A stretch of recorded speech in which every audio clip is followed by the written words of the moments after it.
He climbed down off his horse and left it to graze and sat down by the gypsy and did sums on his fingers. And at last he said, "A shilling a leg? Why, that comes to exactly 4 shillings and no more. Oh no, I could not think of accepting 4 shillings for this beautiful young horse of mine." "Well," said the gypsy, "I'll tell you what I will do. I will make it 5 shillings, and that's 3 and 6pence more than the animal's worth, and that's my last word." Then Toad sat and pondered long and deeply, for he was hungry and quite penniless, and still some way he knew not how far from home, and enemies might still be looking for him. To one in such a situation, 5 shillings may very well appear a large sum of money. On the other hand, it did not seem very much to get for a horse. But then again, the horse hadn't cost him anything, so whatever he got was all clear profit. At last he said firmly, "Look here, gypsy, I tell you what we will do, and this is my last word. You shall hand me over 6 shillings and 6pence, cash down, and further, in addition thereto, you shall give me as much breakfast as I can possibly eat at one sitting, of course, out of that iron pot of yours that keeps sending forth such delicious and exciting smells. In return, I will make over to you my spirited young horse with all the beautiful harness and trappings that are on him freely thrown in. If that's not good enough for you, say so, and I'll be getting on. I know a man near here who's wanted this horse of mine for many years." The gypsy grumbled frightfully and declared if he did a few more deals of that sort he'd be ruined. But in the end he lugged a dirty canvas bag out of the depths of his trouser pocket and counted out 6 shillings and 6pence into Toad's paw. Then he disappeared into the caravan for an instant and returned with a large iron plate and a knife, fork and spoon.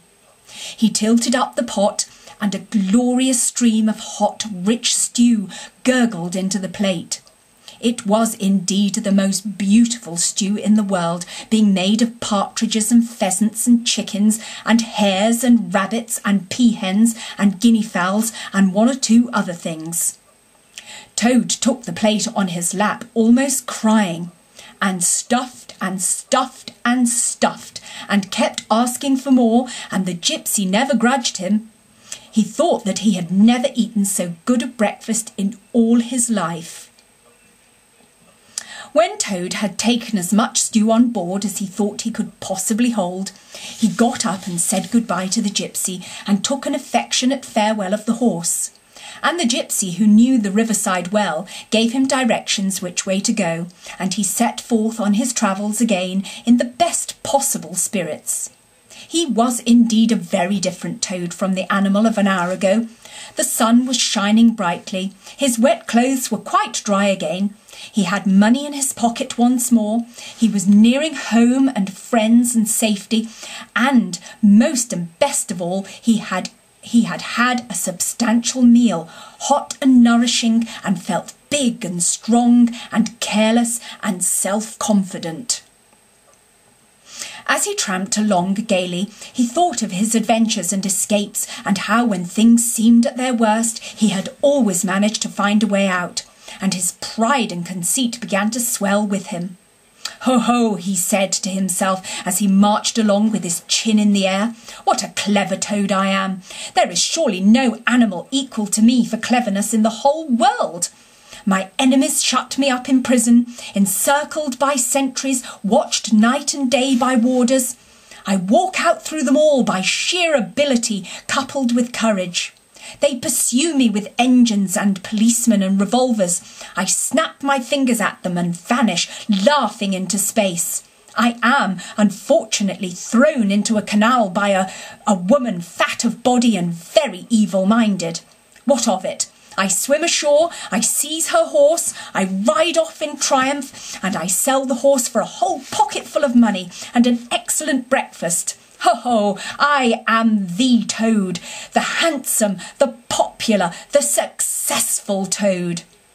He got so puffed up with conceit that he made up a song as he walked in praise of himself, and sang it at the top of his voice, though there was no one to hear it but him. It was perhaps the most conceited song that any animal had ever composed. The world has held great heroes, as history books have showed, but never a name to go down to fame compared with that of Toad. The clever men at Oxford know all that there is to be knowed, but they none of them know one half as much as intelligent Mr. Toad. The animals sat in the ark and cried, their tears in torrents flowed. Who was it said, there's land ahead, encouraging Mr. Toad? The army all saluted as they marched along the road. Was it the King or Kitchener? No, it was Mr. Toad. The Queen and her ladies in waiting sat at the window and sewed. She cried, look who's that handsome man? They answered, Mr. Toad. There was a great deal more of the same sort, but too dreadfully conceited to be written down. These are some of the milder verses. He sang as he walked, and he walked as he sang, and got more inflated every minute. But his pride was shortly to have a severe fall. After some miles of country lanes, he reached the high road, and as he turned into it and glanced along its white length, he saw approaching him a speck that turned into a dot, and then into a blob, and then into something very familiar. And a double note of warning, only too well known, fell on his delighted ear. This is something like, said the excited Toad. This is real life again. This is once more the great world from which I have been missed so long. I will hail them, my brothers of the wheel, and pitch them a yarn of the sort that has been so successful hitherto, and they will give me a lift, of course, and then I will talk to them some more, and perhaps with luck it may even end in my driving up to Toad Hall in a motor car. That will be one in the eye for Badger. He stepped confidently out into the road to hail the motor car, which came along at an easy pace, slowing down as it neared the lane. When suddenly he became very pale. His heart turned to water, his knees shook and yielded under him, and he doubled up and collapsed with a sickening pain in his interior. And well he might, the unhappy animal, for the approaching car was the very one he had stolen out of the yard of the Red Lion Hotel on that fatal day when all his troubles began. And the people in it were the very same people he had sat and watched at luncheon in the coffee room. He sank down in a shabby, miserable heap in the road, murmuring to himself in his despair, "It's all up, it's all over now. Chains and policemen again, prison again, dry bread and water again. Oh, what a fool I have been! What did I want to go strutting about the country for, singing conceited songs and hailing people in broad day on the high road, instead of hiding till nightfall and slipping home quietly by back ways? Oh, hapless Toad! Oh, ill-fated animal!" The terrible motor car drew slowly nearer and nearer, till at last he heard it stop just short of him.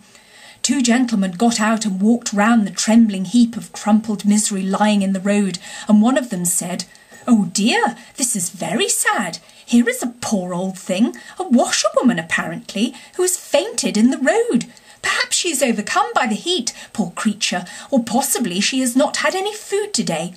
Let's lift her into the car and take her to the nearest village, where doubtless she has friends."